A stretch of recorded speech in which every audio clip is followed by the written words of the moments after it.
we're riding to go up to Sayashe. And in Sayashe is where we're going to meet the boat captain, and he's going to let us park our bikes at his home to keep them safe, and then he's going to take us to the lancha, his boat that takes about an hour to get to this luxury eco lodge on an island. And that's where we're going to stay tonight.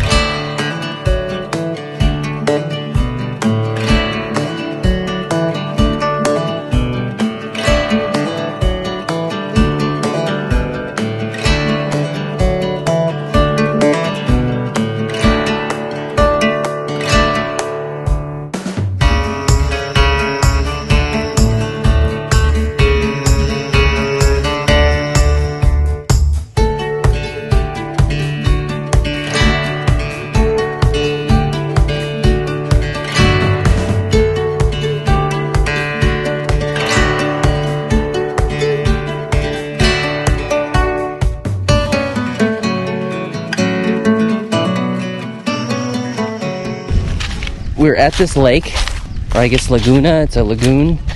Slow moving water, but it's like not swampy per se. So it's nice. It's kind of a local bathing hole. Plenty of garbage in this particular spot, unfortunately. But it's great for Moxie and for us to take a dip and cool down and have a little mango snack. So that's the plan. Go get it. Go on. Go on. Go on. Good girl, go on, go. What happened? Abort! Abort! I think she likes that location. Moxie, you want to join us?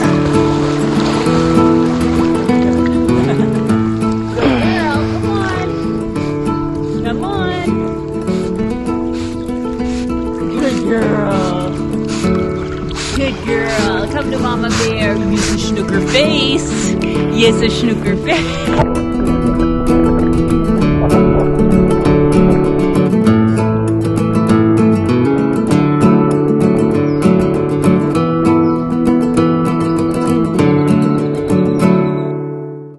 Let me tell you a little bit about the Go Roughly Around the World adventure, supporting Girl Up.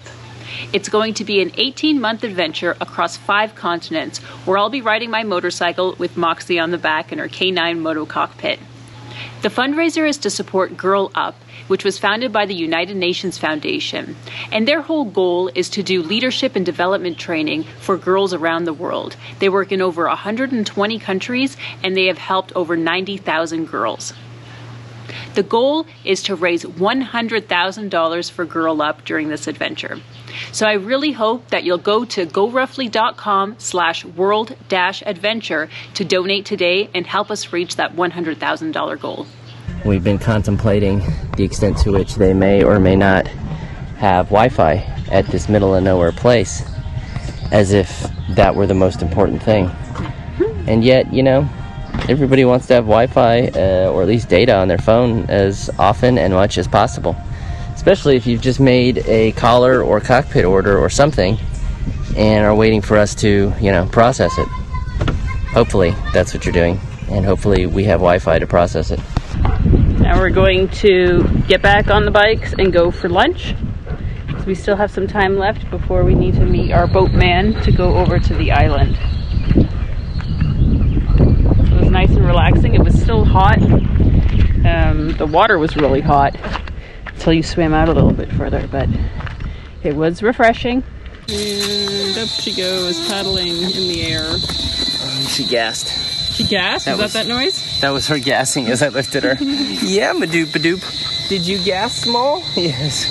No, Moxie, you can't, look, you can't sit on the cockpit like that. That's not how it works. That's not how we ride.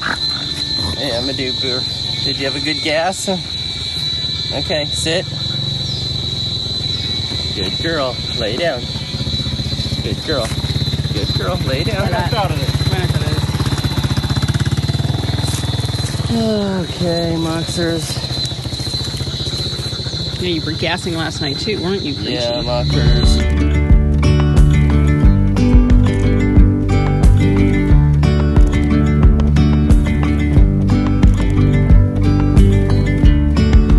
Yesterday there was sun and there was rain, beauty in the mundane.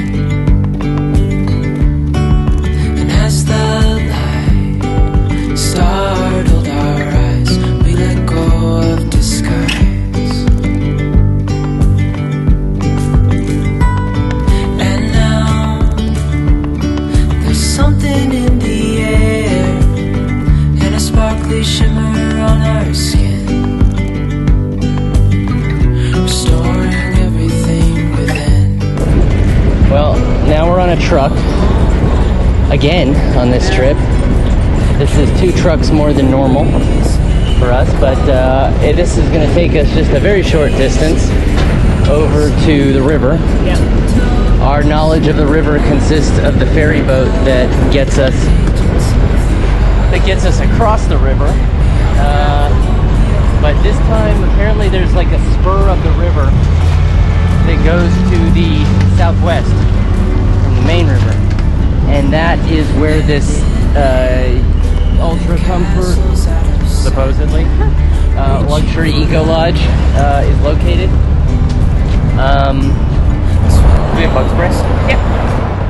We lose track of time. Let up high, now we climb.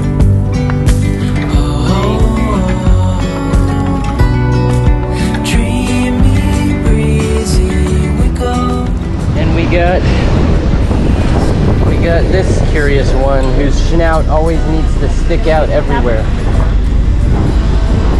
She has no concept of how her snout can get caught on things, or how her head can get stuck out. Retract the snout. Snout in. We give her too much time to rest in the shade. Listen, will we ever learn that the right way to travel with a dog is to keep it exhausted and panting all the time? Makes your life easier.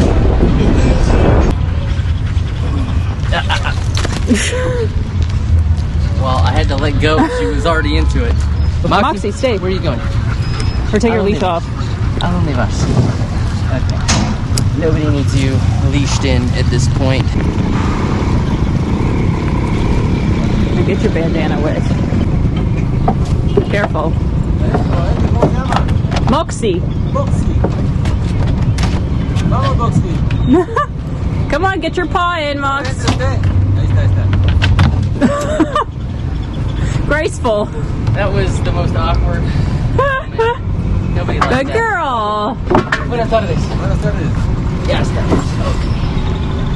Okay, para mí.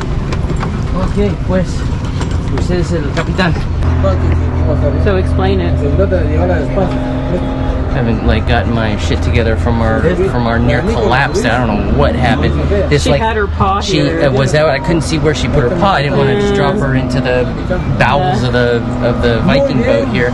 Okay. So she didn't catch her thing. Ok, listo. Okay, ya estamos, Ya huh? estamos. Listo. 4 veces la Oh, and of course it's like totally oily, the water right here. in this particular spot. But you know who is even oilier? This guy. We're Ah, gonna ya get viene el there. capitán. Yes? Allá viene el capitán. Okay. Lo esperamos. Okay. So Pero ahorita le voy a dar un paseo yo aquí. Okay. our proper captain is this guy over here. Ahí viene Jorge. His name is Jorge. Esa es su nave. Okay, so yeah, that's the deal. So now this guy's come back with his cargo load of tourists. Now he can take this cargo load of tourists and debris tourists. Tomorrow we need to do this boat. Yeah, so this thing is like the thing that just goes back and forth all day long, like you'd expect a ferry to do. And for whatever reason, they just can't build a bridge right over here. Esa entrada es del gobierno municipal. Ah, entonces es una fuente de ingresos. De ingreso para el pueblo, pero no es para el pueblo, para su bolsa Yeah. del alcalde municipal. Yeah. Entonces ellos cuando hay un proyecto que vamos a hacer el puente, sí, pero después dicen no. Here it is. Watch your head with that and watch that. Moxie.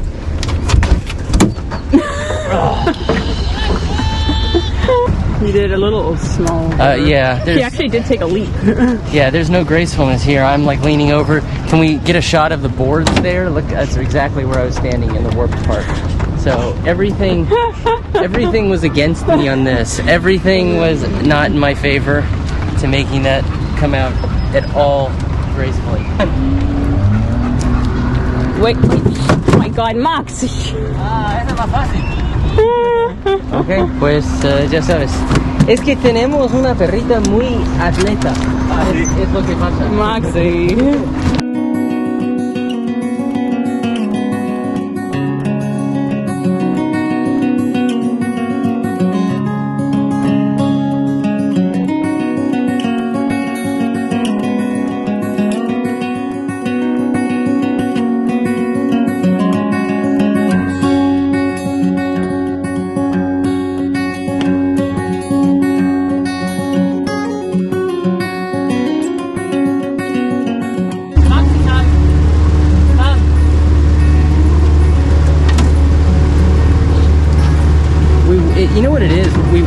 her back. Yeah. But like, it doesn't seem to be bothering her. I haven't heard her say anything. She's like blocking the view of everything. What kind of movie is this? The struggles of a big dog in a small boat.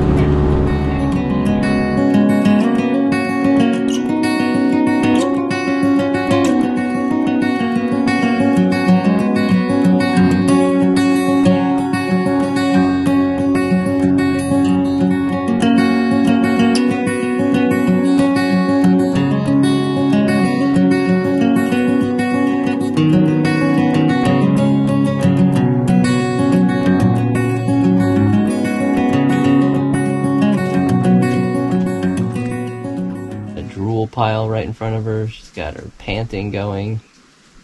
Yeah, she has not stopped panting. This is not German Shepherd weather. It's not really even person weather if you think about it. Hence the bath towel. Could not even be obliged to put on clothes. There are leaves that are rustling. Jesse, should I bring you your water bowl? You need any? I wanted to see it from her perspective. Do you need any kibble? Maybe a bone to chew on? I wanted to see it from her perspective because she obviously is seeing something. Yeah, she's got a good angle somehow. And the guy asked, like, when do you want to do dinner? Because we're the only people, so. And as like, my first thought was like 5:30. No, I think you said 5. Did I say 5 first? I didn't even the thought and I of said like 6. If we're at our age now, eating at 5:30, You're gonna start eating at 4 when you're old, or earlier. Mostly though, I was just thinking how pleasant this is, and so we could just kind of get to the eating and get it out of the way. My whole thinking was really like, there's no other responsibilities I have other than hopefully to get a cold beer if they have any, and to come right back here to where I am. Maybe put this very same bath towel on. And watch my dog watching the creatures for a sunset.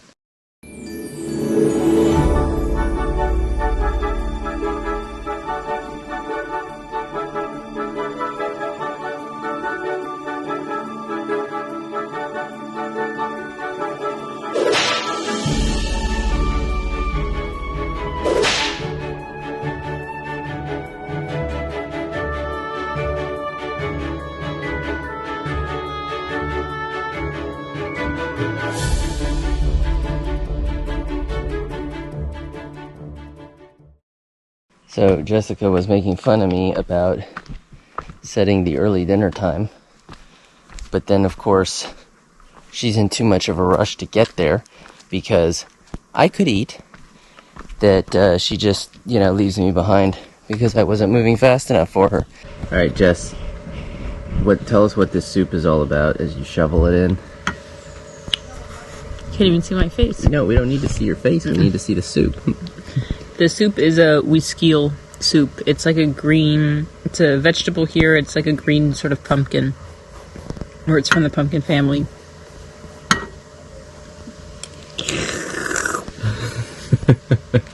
Viene aquí del río, ¿no? ¿Qué clase de...? Blanco. Oh, okay. Okay, blanco. Este es el blanco. Wow. Regio. Okay, gracias. This is river fish. They call it white fish because somehow maybe that sounds Because nice. The inside flesh is white. Alright, I'm rushing to the rescue because Moxie is vomiting.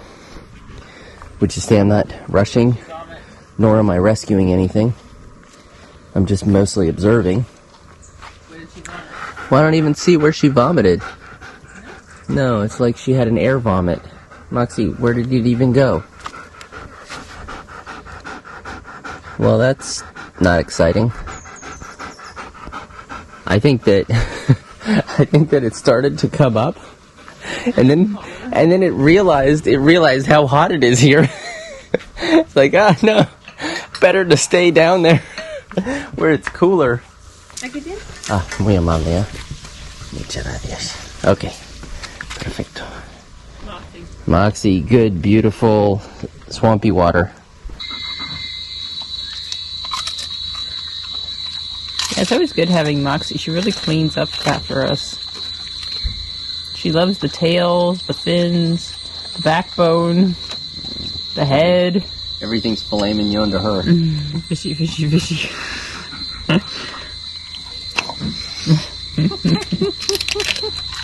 There are the sounds of the forest, and then there's the sounds of Moxie chomping.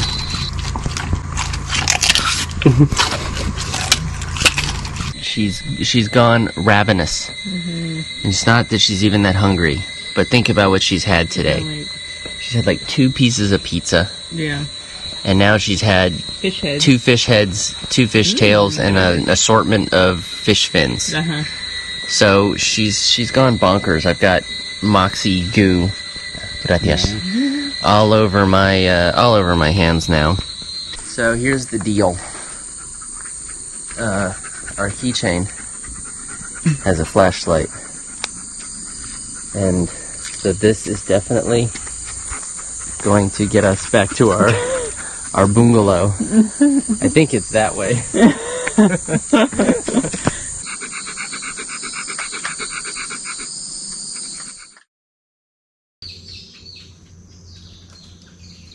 Okay, so we are... Ooh, there's insects or creatures. We're on our way up to the Sendero. There's like a little archaeological site that we're gonna go check out before we get on the boat to go to the larger archaeological site. It's about 8 o'clock, and it's probably a good 29 degrees. I think it's gonna get up to 39. This morning, I had a sighting. There were 2 or probably 3 howler monkeys that were right by us, and I was able to go out and see them. I couldn't film it. They were a bit further, like they were way up in the tree, but I could see them. So it was really cool to see and hear them because they were very, very loud. Moxie, this way. We're going to the Acropolis early this morning at 4:20. We were looking at the time. The howler monkeys came right over our bungalow and were making all of their noise, and it was just really, really awesome because normally at the places that we've stayed in, like Palenque and other places that have howler monkeys,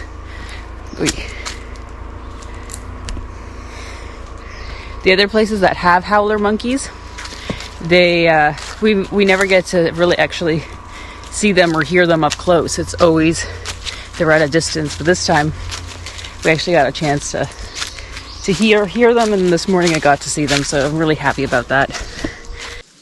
Now where's he gonna go? Jump on the big tree? Oh, that's so cool. Oh, don't come down to us, please. Moxie, come. Okay.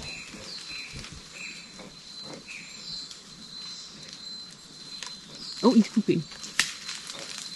That was a poop and a pee. Oh. Did it get I got you? a bit of it on my nose. Oh. It's peeing right there. That's what he thinks of what's happening here. Of being watched. Oh my god. Okay, so I know how this is gonna sound, but that was like the coolest thing ever. Yeah, clean yourself off. We are clearly standing right by his bathroom. Or he's just trying to mark his spot. Having a giggle. Ha ha, I just took a shit right next to you.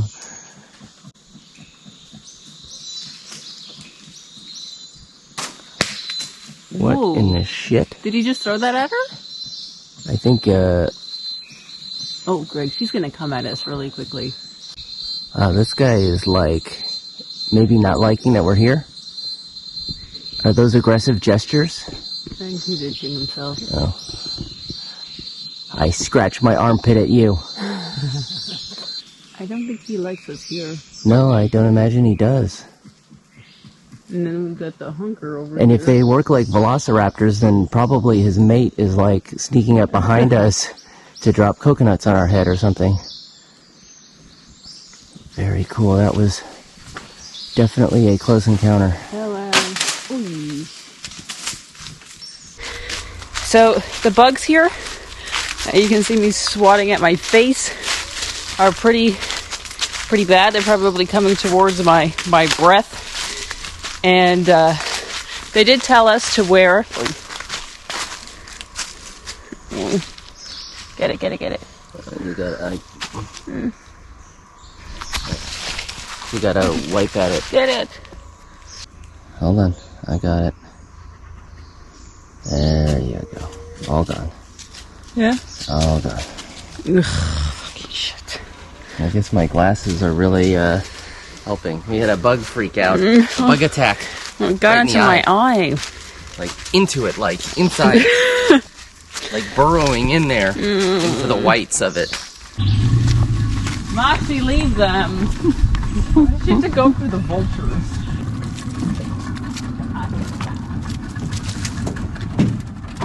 Okay, well, nobody's helping. Nicolás, ¿la vuelta dura cuánto tiempo? Aquí hacemos, más que hacemos 25 minutos. Ah, okay. Solamente. Para llegar Ah, ok. De ahí son, depende de usted, puede ser de 2 horas, hora y media. Y el sitio se llama Aguateca. Aguateca, así es, Aguateca. Sí, Ok, pues genial, listo.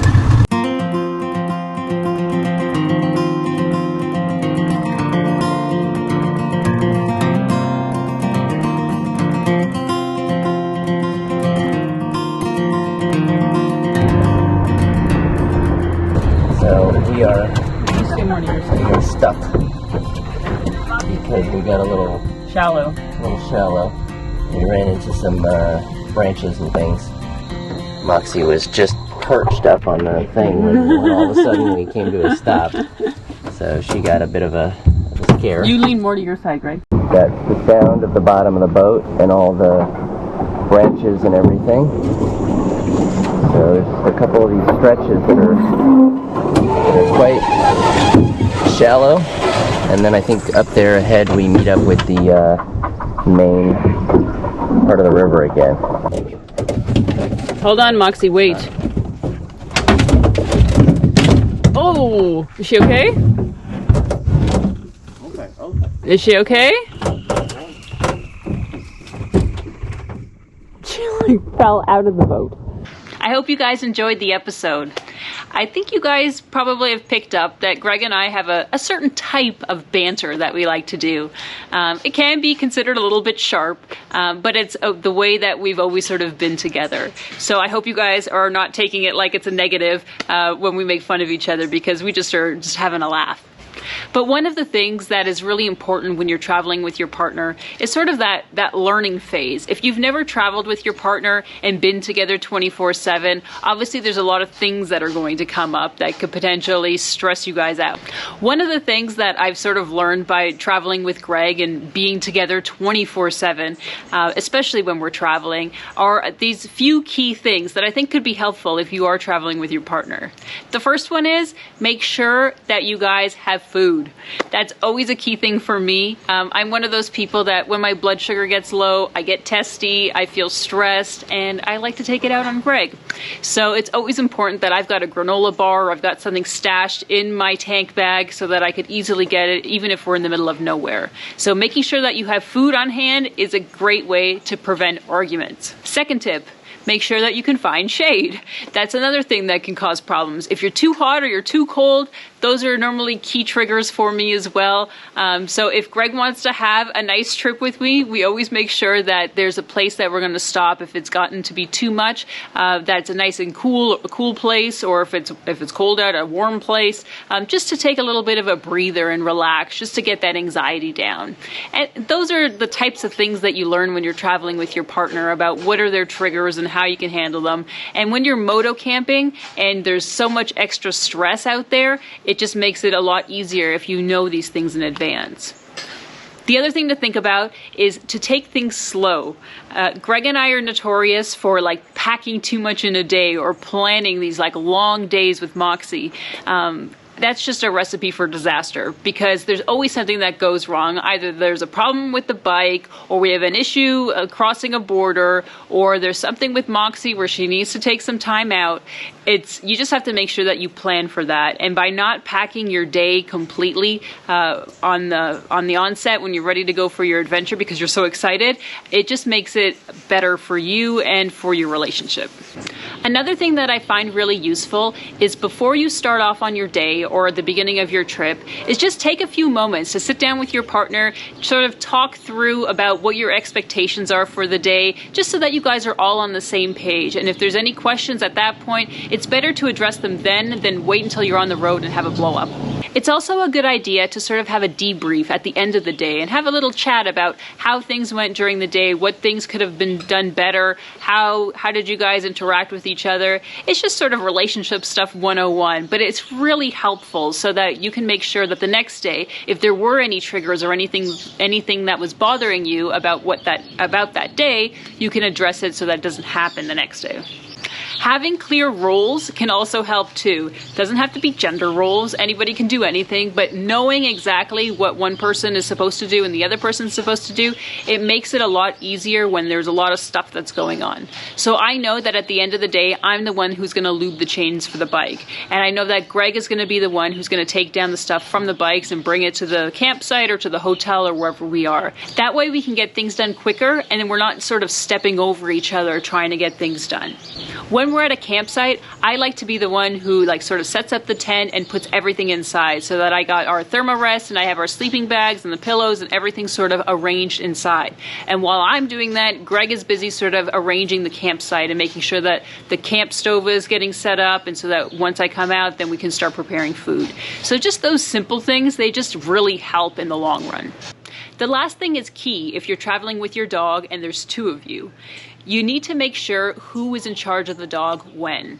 For example, we were at the border crossing and it was really hot out, so already our tensions were high and it's a border crossing, and so there's a lot of paperwork and things to do. What I do is I normally am in charge of the dog. I'll take Moxie, we'll go for a walk, we'll make sure that she can pee and poop and she can have her water, and I'm in charge of her. Greg, on the other hand, is the one who's going in there and getting photocopies and doing all the documentation. That way we know that I'm the one who's going to be handling Moxie and he's the one who's going to be dealing with the administrative stuff. So having those roles sort of set properly makes me feel a lot more comfortable, because then we're not both yelling at Moxie. If Moxie ends up moving off a little bit too far, we're both not yelling at her to come back or to sit or stay. I'm the one who's going to be in charge and Greg is doing his part. So I hope these tips sort of helped you guys think through about how you travel with your partner. If you've got some good tips to share as well about how you guys do it, I'd love to hear it. Don't forget to subscribe to us on YouTube and follow @GoRuffly for Facebook and Instagram. Talk to you soon.